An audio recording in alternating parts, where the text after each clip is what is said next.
Welcome to MMA Under 10. I am John Strasser. I'm the co-host, Alex Giuliani. And we are ready for our UFC 118 preview show. And let's just get to it. Does Frankie Edgar keep his belt, or does BJ Penn prove once again that he is the best lightweight in the world? I'm expecting Penn to come in and win this one. I mean, he seems like he's got it down. He seems like he's got it. He says he's got Edgar's strategy figured out now. And before, he just didn't seem motivated like he was for his other fights. I don't know. And the last one was really close. And like I said, it didn't seem like Penn was motivated. So I think a motivated BJ Penn is going to beat Frankie Edgar. We've heard that same old song and dance before. He was supposedly motivated against George St. Pierre's when he rematched him and got destroyed. Now, I'm a huge BJ Penn fan, but as you know, if you're a BJ Penn fan, it's kind of hard to watch him fight because you never know what to expect. Is the determined BJ Penn going to show up?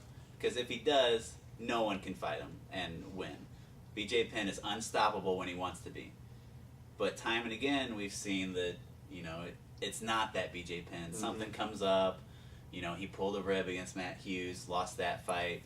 Yeah. Whatever reason, I'm tired of hearing the excuses.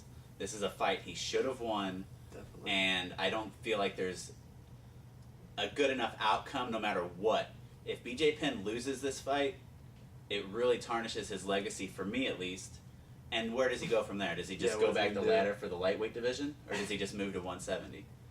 And if BJ Penn wins, what then?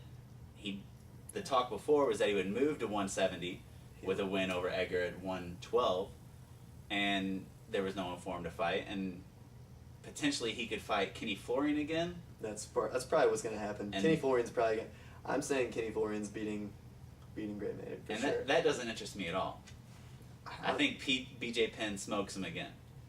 Yeah. But, who knows? So we both think BJ Penn's going to recapture the belt, which he should. Co-main event, we got Randy Couture defending the MMA elitists against James Lights Out Tony, the boxing champion. You're excited about this fight? I'm not necessarily excited about it. I mean, I'm interested to see what happens, just because he's a boxer, and I mean, it seems like we're going back to the beginnings of when UFC started to see which fighting style is the best out there. But most of the time, when that has happened in the past, wrestlers dominate, and that's what Couture is. He's a wrestler. I expect him to take Tony down, just like everyone else expects him to, ground and pound him or submit him, and that's the end of the fight.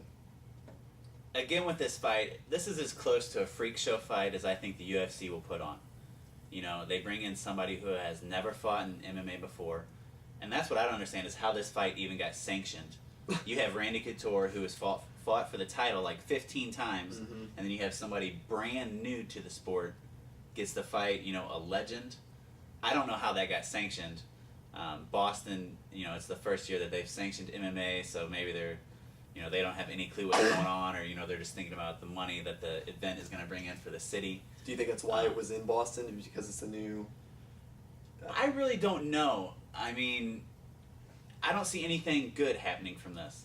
If Couture loses, then all the boxing fans are going to say that they told us so, and boxing's the best, yeah. And I really don't want to hear James Toney talk more trash if he wins. No. And if Couture beats him, well, he should beat him.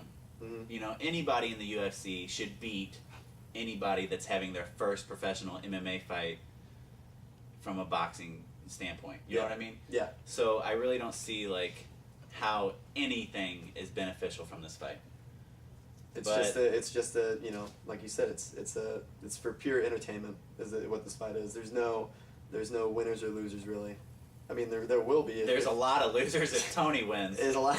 Yeah, there's a lot of losers if Tony wins. But I mean, it's entertainment value, I guess, just to see.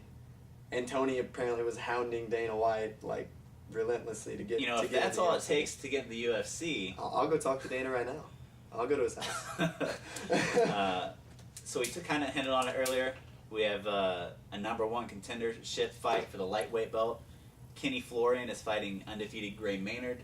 And you think Kenny's going to win this fight? Yeah, I think Kenny Kenny looked really good in his stand-up against Gomi, and you know Maynard's strength is a stand-up, but I actually think Florian might best him in the stand-up game, and I mean I don't think he's gonna win by strikes, but I think he's gonna maybe get a knockdown and eventually submit him, or just take him down and submit him. I think it's gonna be Florian by submission. Maynard started out as a wrestler, but since he's been in the UFC, he's definitely progressed. His fight against Jim Miller, was pretty much all stand-up. Mm-hmm. And, you have to progress as a fighter. Yeah. And if you watch Maynard's last fight against Nate Diaz, not impressed at all. Yeah. It basically cost him a title shot then. Mm-hmm. Because if he had a clear victory, he was probably going to fight BJ Penn back in Abu Dhabi. Yep. He didn't. Edgar got the shot at it. We know what happens now. And he probably would have talked trash, and Penn would have beat him. Who knows? He's undefeated, but really, he hasn't beat the kind of fighters that Kenny Florian has. Yeah. Florian's beat Gomi, former Pride champion. Mm-hmm. He, beat Guida, Yeah, which is a nice feather in the cap. It's not the same caliber. And, he's beat everyone in the lightweight division that's not BJ Penn or Sean Shirk. Gray Maynard, has fought Rob Emerson to a no contest. He doesn't have the quality matches that Kenny Florian has. Yeah. And I think the experience there is just going to be too much. Yeah. Kenny Florian is too good. He's been at it for too long. He's in his hometown. I mean, everything's stacking up Florian. Yep. So I see him winning. Although I don't want to really see him fight BJ Penn again. I see the fight going the same way, BJ Penn beating him. But we'll see. Yeah. It's already been 7 minutes. We're running out of time. So one more fight on that card I want to talk about. Nate Diaz, Marcus Davis. It's Marcus Davis's hometown. How do you see that fight going? I don't know. I really like Nate Diaz, but he's hit or miss, a lot of the time. Marcus Davis is a small puncher. I think Nate Diaz is going to be good against that type of fighter just because he has a reach advantage. I don't know. I think Davis might try to rush him in, and then Diaz is going to pull guard, get him down, and probably submit him. I mean, that's how I would see it playing out, but I don't know. Maybe Davis has potential to knock him out. This is probably the most exciting fight for me. Huge Nate Diaz fan. And he looked great at 170 when he fought Rory Markham. So I expect him to come out and hopefully get the victory. Upset Marcus Davis in his hometown. He hasn't looked that impressive in his last couple fights. Mm-hmm. Beat Jonathan Goulet, but before that he was knocked out by Ben Saunders, who was recently cut from the UFC, like this guy predicted. Yeah. And he had lost to Dan Hardy. So I'm looking for an exciting fight. Nate Diaz getting the victory. And before we end, we'll go ahead and talk about our favorite submissions of all time. Mine was just recently at 116, Levin versus Akiyama, where he pulled out the triangle with like 30 seconds left, and I don't know if Akiyama necessarily, he probably did have it won on the judges' scorecards. I would think so. Yeah, he had the fight won, but Levin pulled it out. And another one which I'd like to mention is Fedor versus Kevin Randleman, where Randleman picked him up and Killed him. Slammed him on his head. And then immediately after that, Fedor scrambled out and got him in a Kimura.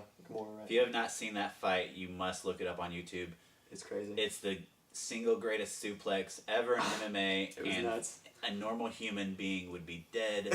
Fedor survived. It was pretty phenomenal. Fedor survived, and then 10 seconds afterward, put him in the Kimura. Yeah, you just look it up. My favorite submission is probably a Big Nogueira against Crow Cop back in Pride. Crow Cop works him for the first round, all 10 minutes. Basically has it ended, and then the bell rings. Nogueira survives, comes out, submits him early in the second round. Mm-hmm. Awesome. Another great one is Nate Diaz versus Kurt Pellegrino, where he locks in the triangle, and as soon as he puts it on, he just, the salute. I love that kind of stuff. Yeah. You can't really beat that. So this has been MMA Under 10. Got to keep it under 10 minutes, or we don't live up to the name. And I'm John. This is Alex. We'll see you next time. Boom. Boom. You can cut out my boom.